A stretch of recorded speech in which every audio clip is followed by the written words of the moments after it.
Bahas tentang stunting sesuai dengan instruksi Presiden Republik Indonesia Bapak Jokowi, bahwa negara kita untuk tahun ini akan fokus mengurangi kasus stunting yang sedang melanda di negara kita. Begitu juga kebijakan ini didukung oleh keputusan gubernur dan juga didukung oleh Kepala Kementerian Agama Republik Indonesia, Bapak Gusmen. Oleh karena itu, kami selaku penyuluh agama berusaha akan melaksanakan apa yang telah diinstruksikan oleh pemerintah. Baik, saya akan menerangkan gambar yang ada di depan, seperti halnya gambar ini. Salah satu ada yang bertubuh tinggi, salah satu ada yang bertubuh pendek. Ini adalah salah satu animasi contoh. Katakan bahwa pengertian stunting adalah suatu kondisi pada seorang anak yang mana anak tersebut mempunyai tinggi badan tidak pada atau tidak sama dengan anak-anak seusianya. Seperti pada gambar ini, anak sebayanya memiliki tinggi badan yang ideal, sedangkan yang satunya memiliki tinggi badan yang kurang ideal. Ini salah satu indikasi anak yang terdeteksi stunting.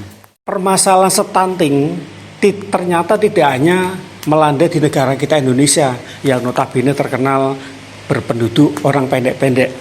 Ternyata stunting juga merupakan fenomena global. Di negara-negara maju pun ternyata ada ditemukan banyak kasus stunting, entah itu di Amerika, di Inggris, di Italia dan lain sebagainya. Jadi stunting merupakan kejadian global. Semua negara pasti memiliki permasalahan yang sama. Yang kedua atau yang ketiga, stunting merupakan sebuah bentuk kegagalan pada pertumbuhan akibat akumulasi karena ketidakcukupan nutrisi maupun gizi. Karena akibat stunting atau faktor stunting ada dua faktor. Yang pertama karena akumulasi cakupan nutrisi maupun gizi anak yang memang kurang, bisa disebabkan karena ketidakmampuan orang tuanya untuk memenuhi kebutuhan nutrisi dan gizinya, atau bisa jadi faktor yang kedua karena memang faktor keturunan. Dalam kesempatan ini pembahasan masalah stunting, sasaran kami selaku penyuluh agama Islam yang ditugaskan untuk menghantarkan makalah ataupun karya tulis berkenaan dengan stunting, kami akan mencoba mengedukasi stunting pada dua objek. Yang pertama adalah objek stunting bagi calon pasangan pengantin atau biasa disebut catin. Yang kedua, objek kedua adalah sasaran edukasi stunting yang pertama adalah bagi calon pasangan pengantin atau biasa disebut catin. Kenapa sasaran saya ambil adalah calon pengantin? Karena dari mereka lah para calon pengantin kelak akan lahir anak-anak generasi penerus bangsa, di mana jika anak-anak mereka calon pengantin ini kelak menjadi anak-anak yang sehat, maka bangsa akan menjadi sehat dan bangsa akan mudah menjadi bangsa yang maju. Tetapi sebaliknya, jika anak-anak dari calon pengantin nanti lahir stunting atau sakit-sakitan atau memiliki banyak kekurangan, maka bagaimana bangsa ini bisa maju jika warga negaranya banyak yang memiliki gejala stunting. Kemudian yang kedua adalah sasaran stunting atau sasaran edukasi stunting. Yang kedua adalah sasaran objek keluarga yang memiliki resiko stunting tinggi, terutama bagi keluarga yang berada di daerah-daerah yang tidak tercakup fasilitas kesehatan seperti pedesaan, seperti perkampungan di atas gunung dan lain sebagainya. Mereka adalah objek yang pantas untuk mendapatkan edukasi pendampingan stunting bagi keluarga yang sehat.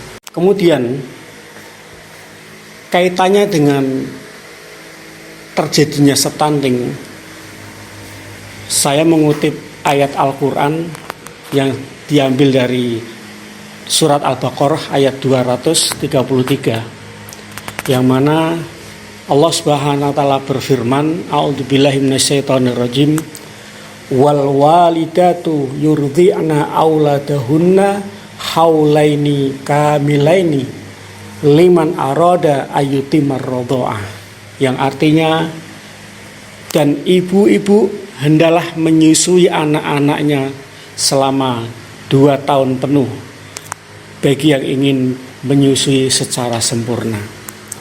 Ayat ini mempunyai kandungan yang sangat dahsyat. Kaitannya apa? Kaitannya dengan yang namanya air susu ibu. Secara tidak langsung Allah Subhanahu wa taala memerintahkan kepada kita semua, terutama bagi para ibu, hendaklah para ibu menyusui anak-anaknya selama 2 tahun penuh. Sebabnya apa?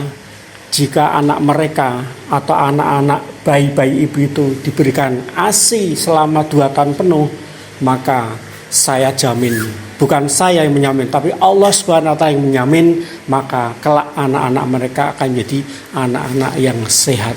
Otomatis anak-anak mereka dijamin oleh Allah tidak akan terserang yang namanya stunting.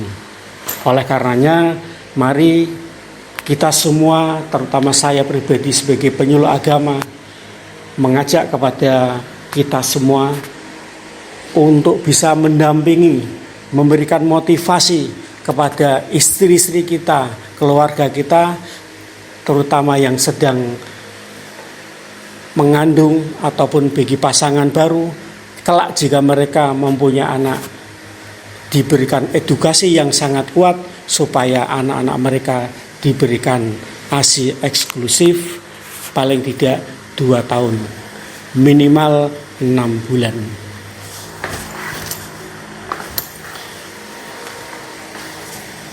Adapun langkah-langkah dalam penanganan stunting, ada 5 hal yang perlu saya sampaikan. Yang pertama adalah bagaimana dalam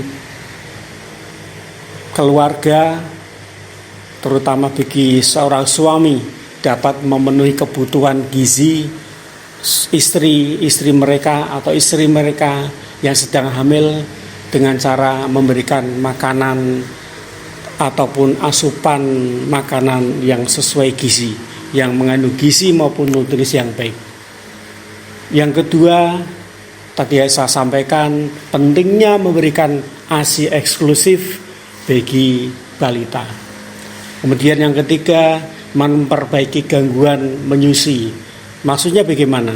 Jika kalau seorang ibu yang sedang menyusui terdapat kendala dalam menyusui, maka segeralah diperiksakan, segeralah konsultasi supaya ASI-nya menjadi lancar kembali. Pada dasarnya Tuhan Yang Maha Esa, Allah Subhanahu wa taala, sudah memberikan rezeki pada seorang bayi, yaitu dengan cara memberikan ASI kepada seorang ibu.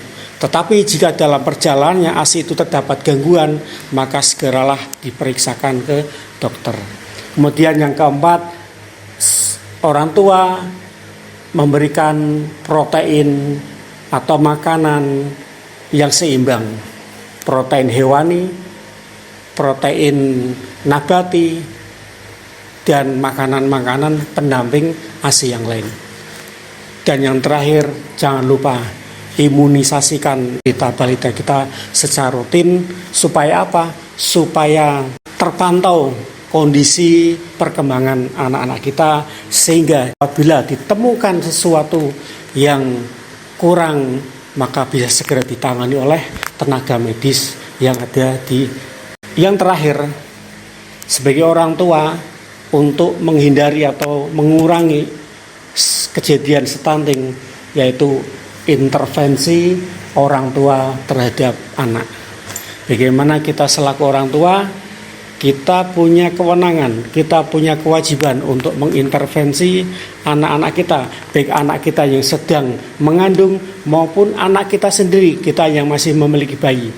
Dengan cara apa? Mengarahkan anak kita untuk menjaga pola makan yang baik, menjaga pola hidup yang sehat, menjaga pola belajar yang baik, dan lain sebagainya. Oleh karenanya, intervensi sebagai orang tua sangat dibutuhkan. Demikian apa yang dapat kami sampaikan dalam menyampaikan karya tulis yang saya sampaikan atau saya buat. Semoga bisa bermanfaat untuk diri kami maupun kita semua. Demikian, Assalamualaikum warahmatullahi wabarakatuh.